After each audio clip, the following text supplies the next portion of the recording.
Story 1. I have many people who hit the call light and then worry about bothering me. Ma'am, you activated your call light after 2.5 hours. I've had others activate call lights every 15 minutes. I was going to check on you anyway because you were too quiet. Story 2. 11 years ago, I was an emergency medical technician, and I would respond to an opiate overdose daily. Most people back then were surprised by that. This was before fentanyl became widely prevalent. Additionally, people often had more accidents than you might expect. Story 3. I get screamed at regularly. Sometimes other patients hear it and cannot believe anyone would ever yell at a nurse. Story 4. People are often worried about having bowel movements during childbirth, and it actually happens at least half the time, if not more. It indicates proper use of the right muscle group and the baby descending. With everything else happening, it is usually a minor event. On a more serious note, many assume that working in labor and delivery is always a joyful experience. Even when situations are uncomplicated and everyone is healthy, the environment is intense and demanding. Complications are quite common and can be traumatic, even when they are ultimately resolved. Many do not realize how often we support individuals through infant and pregnancy loss, domestic abuse, or a variety of other challenging situations. Celebrating birth with families is wonderful, but it is rarely easy or simply joyful. Story 5. Vomiting feces can be quite distressing. I have worked in a surgical ward that addresses issues related to the stomach and intestines, so patients experiencing this often end up in our care. It is as unpleasant as it sounds. Story 6. I am an emergency room doctor. The list is endless, but everyone who has an object stuck in some orifice of their body always starts with a story like, I fell on top of it. Just be honest and admit you were being adventurous. Another issue is when intravenous drug users say they got a spider bite that became infected when they were actually using dirty needles. Most spider bites do not cause those types of wounds. Story 7. I spent considerable time as a temporary surgery intern, where I was partially responsible for suturing and dressing wounds. Patients often come in with deep cuts and express concern about whether we can fix them. In those moments, I feel relieved that the wound is on an arm or scalp rather than in the mouth or near any vital organ. I can confidently say, let me administer the anesthetic and give me 15 minutes. This will be straightforward. Story 8. I have had women feel embarrassed about a stuck tampon to the point where they won't say it out loud. I asked them if they have any idea what else we have seen. In my time working in this field, we have encountered shaving cream cans, plungers, grape stems, billiard balls, and forks stuck in various orifices. Story 9. I am a 911 dispatcher. People often feel bad and are very apologetic if they accidentally dial 911. This happens multiple times a day, and there is no need to apologize. It really does occur frequently. Additionally, people often preface their calls with phrases like, "This is really strange," or "This is quite unusual," followed by the most mundane statements I have ever heard. Story 10. People are surprised when I mention that we see patients with malaria, even though we are in the United States. The hospital where I worked had a busy international airport, and almost all of the patients came from countries where malaria is much more common but did not show symptoms until they arrived in the United States. Story 11. For some reason, patients like to say things like, I was legally dead for 2 whole minutes, as if it's something impressive. No, you were not. You passed out for a moment and came to with everyone staring at you. Legally dead means your death certificate was signed, bagged, tagged, and placed in the fridge. It does not mean a brief pause from straining too hard. Story 12. People self-harming do so in extreme ways, such as slamming their heads into the corners of doors or windows, jumping from a second-floor tier, or hitting their arms and fingers against doors. They may also swallow dangerous objects. I am currently a registered nurse at a jail. Story 13. Action figures inserted in unusual places. I cannot understand why people have such a fascination with placing strange objects there. Story 14. Feeling embarrassed. Of course, I am graceful and empathetic about it, because for many people, it's a humiliating and traumatic experience. However, for me, it's just another Tuesday. Story 15. Anyone who talks about their high pain tolerance should know that they will be reaching for the pain relief every 30 minutes, as they have the pain tolerance of a newborn baby. Story 16. Going into emergency medicine, I imagine there would be many rectal foreign bodies. I have only seen one in 8 years. However, I have encountered individuals inserting objects deep into their urethras 5 times. Story 17. I had a homeless man who found a lot of joy in horrifying new doctors and nurses with his leg full of maggots. He would complain of foot pain and whimper, asking if someone could help with removing his shoe.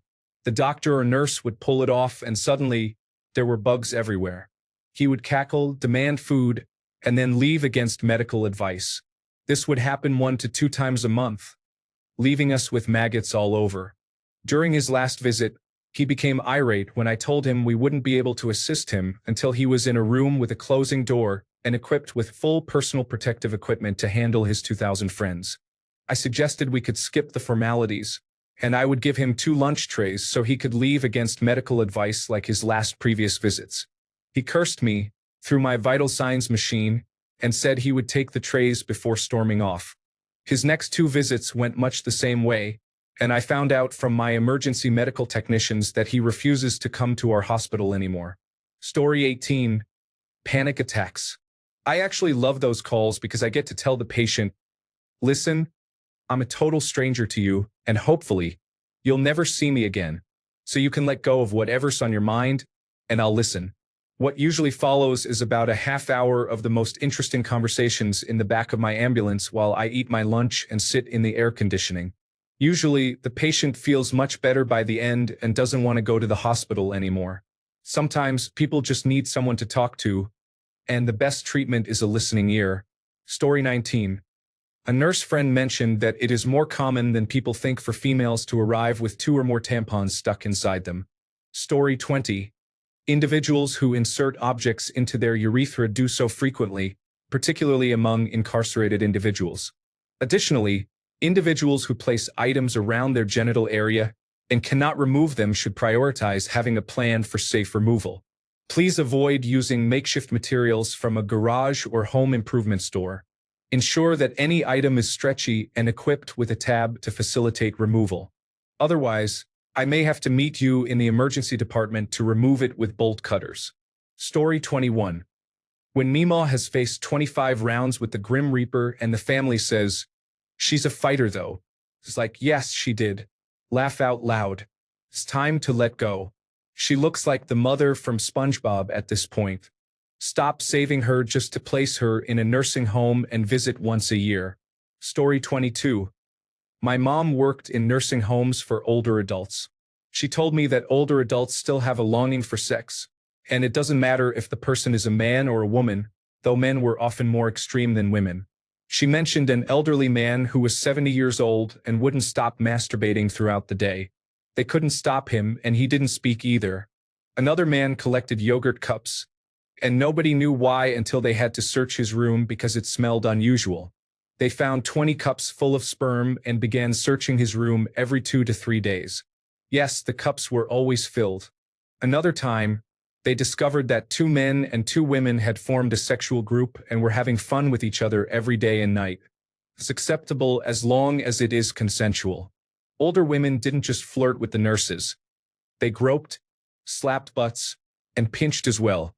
Hardly anyone believed her and her colleagues, and the management simply stated, it's part of the job. Story 23. Working as a social worker involves dealing with intense mental health breakdowns. These situations can sometimes lead to calls to the police and can be distressing for witnesses. The first thing I do is instruct everyone in the area to leave if they cannot remain calm. Then I lead the person in distress to a safer location to help them through their episode. From individuals running around naked and yelling about hallucinations, to emotional outbursts, to large individuals throwing objects, to suicide attempts, and teenagers screaming or banging their heads against the wall, these incidents vary widely. As a 5 feet 3 inches woman, I rely on those around me to stay calm, avoid filming, and keep their distance. Often, when the police arrive, they recognize my training and maintain a safe distance while staying in my line of sight, so I know they are present. It resembles a hostage negotiation where I must de-escalate the situation to protect the person in distress and those nearby. When I encounter such situations outside of work, I typically enlist the help of another adult, allowing us to resolve the issue quickly. Since I would be the one contacted if it involved my client, I know to have someone call emergency services if the individual is a stranger. Usually, the operator can identify who is struggling, and we may receive a name to confirm. The police department will then contact their mental health worker. Some police departments are more effective than others. Certain officers arrive on the scene with the mental health workers, while others may only call after the situation has been managed, allowing the mental health agency to determine the best solution, such as taking the person home or to a hospital. Unfortunately, some departments do not provide updates to social workers, making it challenging to obtain necessary information. Oddly enough, having witnessed numerous situations like this, I could probably pinpoint locations and times when someone is likely to experience a mental health breakdown. Grocery stores, town centers, convenience stores in the early afternoon, and train stations in the evening are all fairly common locations, at least in my area. Story 24. I have been a surgical technologist for over 30 years. I've helped remove foreign bodies from rectums many times, but my favorite by far was an Axe body spray can with the cap still on. The girth of that object was quite impressive. The same individual returned about 3 months later with a Febreze can in the same predicament. In both cases, he was intoxicated, and his girlfriend had placed the objects there. We also had a female general surgeon with very small hands, size 5.5, who was able to remove most retained objects in the emergency room by hand. We had to take one object to the operating room because there was a prostate massager involved, and every time she grabbed it, she would change the intensity of the vibrator. Good times. Story 25. Emergency medical technician here. There is nothing a psychiatric patient can say to me that will get under my skin or provoke a reaction. Friendly psychiatrists or their families are often apologizing, and honestly, I'm a little entertained right now. Story 26. The umbilical cord can become wrapped around the baby's neck. This occurs in approximately 25% of deliveries and is not dangerous unless it is tightly wrapped. Story 27. If I had $1 for every wedding ring I had to cut off a penis in the 8.5 years I worked in an emergency room, I could buy a Mega Millions ticket with the Megaplier. And I only worked part-time. Story 28. My wife went to the emergency room once because she was feeling lightheaded and dizzy. They did some blood work and found she was very low on potassium, which was a side effect of her medications. They put her on an intravenous drip with potassium and left the room. Shortly after, my wife complained that the vein from the floor felt like it was burning. We should have pressed the emergency call button then, but we are the kind of people who don't want to bother others. When the nurse passed by again, we told her my wife's veins now felt like they were on fire. The nurse was surprised at first, but when she checked the floor, her expression became more concerned. She adjusted it and reminded us not to hesitate to call if there were any issues. In hindsight, I would rather be viewed as inconsiderate by a stranger than let a loved one suffer in silence. Story 29. The opposite happened to me. I was certified as an emergency medical technician during my undergraduate program in sports medicine, but I ultimately switched careers after being a certified athletic trainer for a short time, so I had a slightly more than basic amount of medical knowledge. One day after moving into a new apartment, I noticed a large pimple in the middle of my back, right about where my bra hooks were over my spine. I thought that was weird. I usually don't get body acne, but I was sweating a lot moving everything I owned into my apartment the day before, so I moved on with my day. That evening when I got undressed to shower, I noticed 7 more pimple-like bumps, all in a line with the first one, just on the right half of my body. Immediately, I thought, that's a dermatome. I have shingles. I had chickenpox when I was about 5 very badly all over my body, including in my ears and down my throat. I remember it vividly, so that was my first clue it was shingles. I called the nurse on call for my health maintenance organization and described my situation. She made me an appointment for first thing the next morning. I still felt fine, just a little tired, which I attributed to moving all my furniture the day before. The next morning, I went to my primary care physician's office. She looked at the rash quickly, then took my vitals, stopped abruptly, and said, "You have a fever. Are you feeling feverish?" It was late August in Massachusetts, about 90 degrees with 90% humidity, so I said I didn't feel any more feverish than I usually would on a day like that. Then she asked, "Are you achy or sore? How is your neck feeling?" I told her I had just moved everything I owned into my new apartment 2 days ago, so I wasn't any more sore than I would normally be after lifting a bunch of heavy furniture. She said, "The reason I'm asking is that you would only have a fever with shingles if you also have meningitis."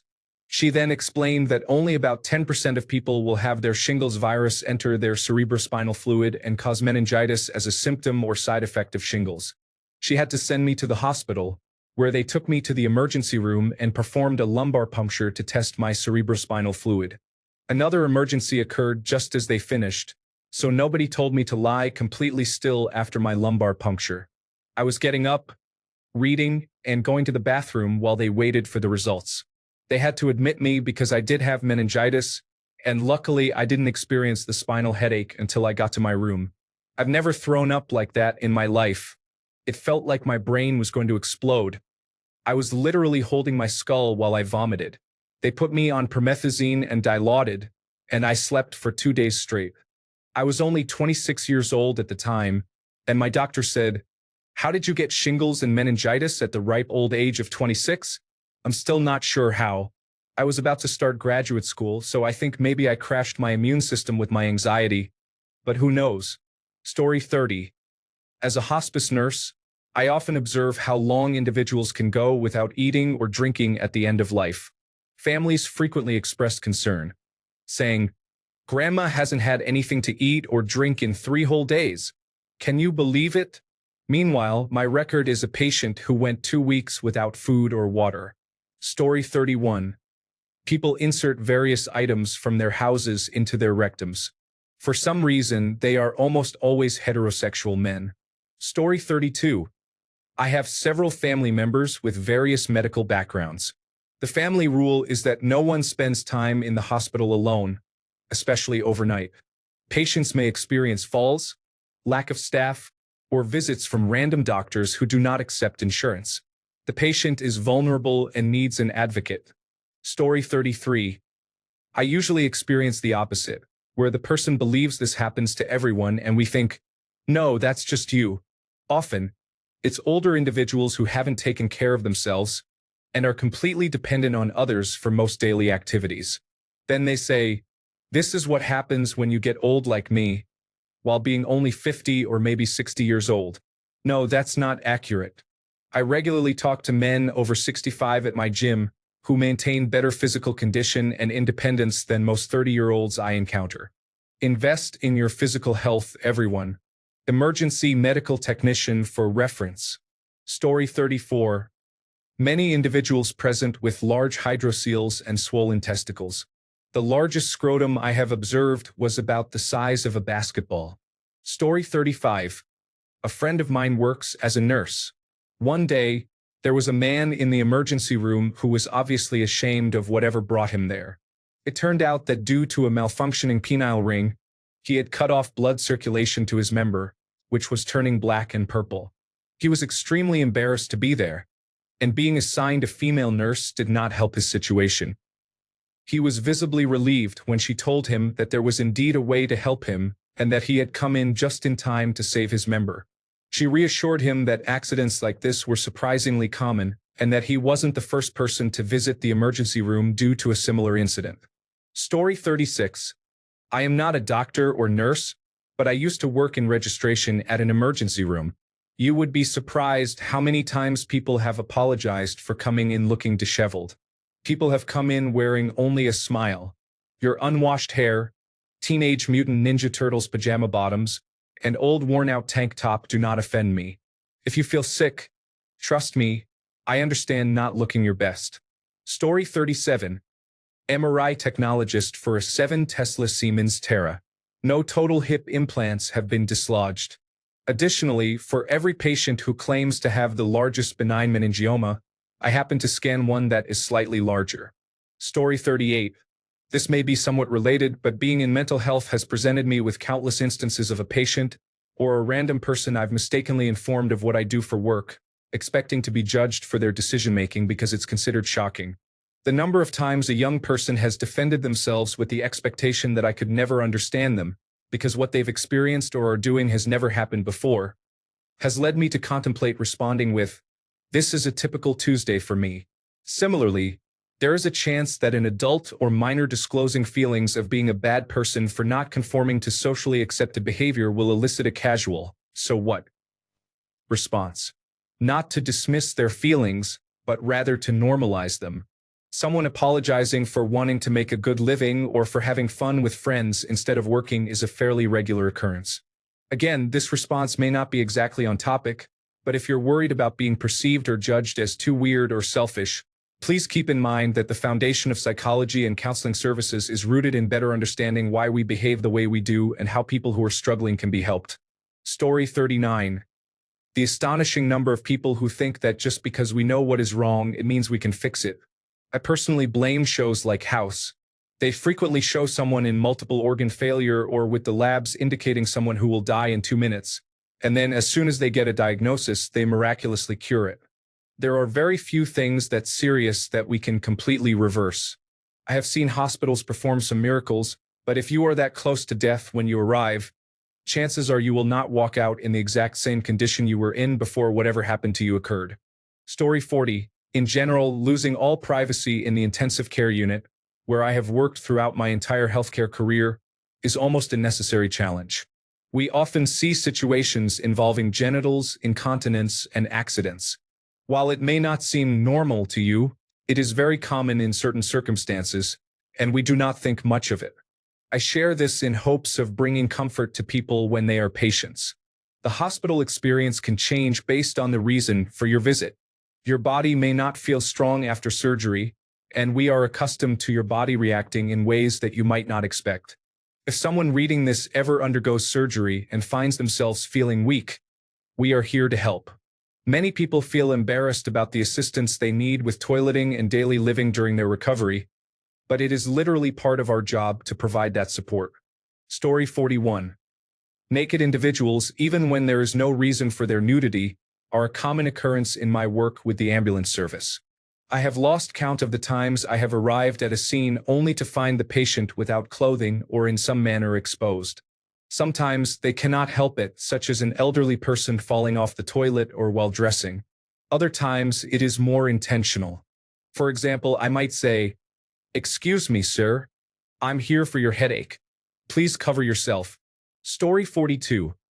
The strangest case I encountered involved a patient who had a small jar containing her boyfriend's braid. She kept it hidden in her lower body. Once it was removed, she became erratic and screamed that she was paralyzed, despite standing. Story 43. I am an operating room nurse. Many people do not take care of their feet. 90% of patients we operate on have neglected feet and toenails that are not even the focus of our work, and this comes from a hospital in an affluent area. Additionally, there are many unsightly belly buttons. Please clean your belly button. Story 44.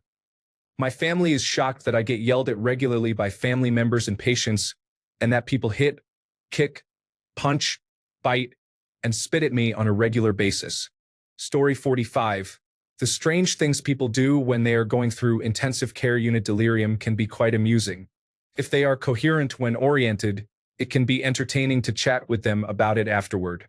Last night, I had to give a patient multiple milk of molasses enemas directly into his colostomy after he had no output for almost a month, thanks to the surgical management.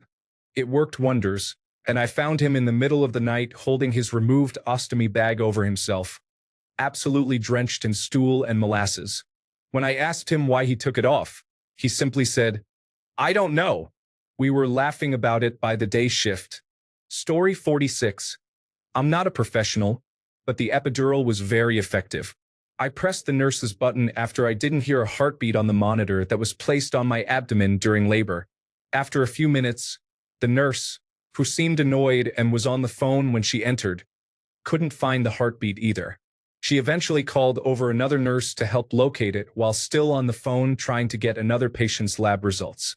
The second nurse eventually lifted my covers and exclaimed, "The baby is out." The doctor was quite upset, but everyone else afterward was very kind about how the baby arrived on their own. Now, my child is 9 and doing well.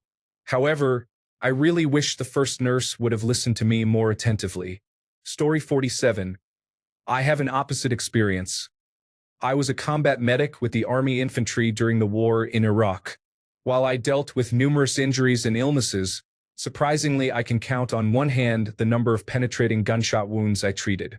Story 48. Midwife here. Unattended, unplanned home birth or vehicle birth. The truth is, when you are a normal, low-risk, healthy person, you might just give birth. Story 49. I work in a dementia unit and was told I wouldn't make it. I am a very small woman and not strong enough to fight back against people.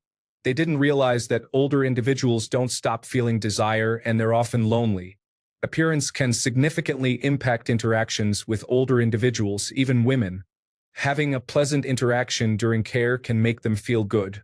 The only issue arises when jealousy occurs. One lady kisses my cheek all the time, and after I helped her get ready for bed, she asked, "Are you this successful with other women? Do you do the same things with them?" Another man went into a rage, knocking tables over, because he was upset that I hugged another resident. I learned that older men still prefer younger women. Families also don't realize that the man who used to be sweet and fun can exhibit troubling behavior in the evening. Sexual attraction can often influence men's behavior. Story 50. Anyone who has ever broken a bone has likely encountered similar situations. I used to work at a trauma hospital and frequently heard comments like, "You don't understand, I just had surgery on my hip," and "I need to tell you that I'm not allowed to put any weight on my leg. As a rehabilitation specialist, it is my job to help you. I have already reviewed your entire medical chart and operation report." Story 51.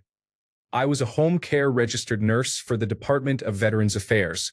Registered nurses served as case managers and were the first members of the medical team to visit patients in their homes.